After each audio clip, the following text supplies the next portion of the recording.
বিষ্ণু বলেন ইত্তাকি দাওয়াতাল মাজলুম, মজলুমের বদদুয়াকে ভয় করো। ফাইন্না লাইসা বাইনাহা ওয়া বাইনাল্লাহি হিজাব, কেউ যখন মজলুম হয়ে কেঁদে বদদুয়া করে তার আর আল্লাহর মাঝে ওই পর্দা থাকে না। বদদুয়া করছে ডাইরেক্ট কবুল। খবরদার আমার পেনাঙ্গের ভাইয়েরা, আমরা যেন জালিম না হই।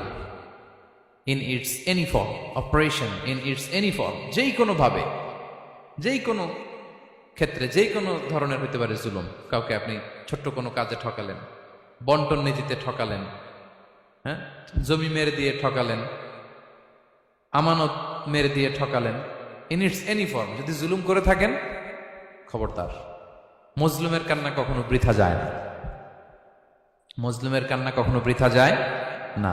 জীবনের কোনো না কোনো সময়ে এর প্রায়শ্চিত্ত আপনাকে করতে হবে। জীবনের কোনো না কোনো সময়ে এর প্রায়শ্চিত্ত করে আপনাকে মরতে হবে। তাহলে কোন বিশ্বাসী কি জালিম হতে পারে?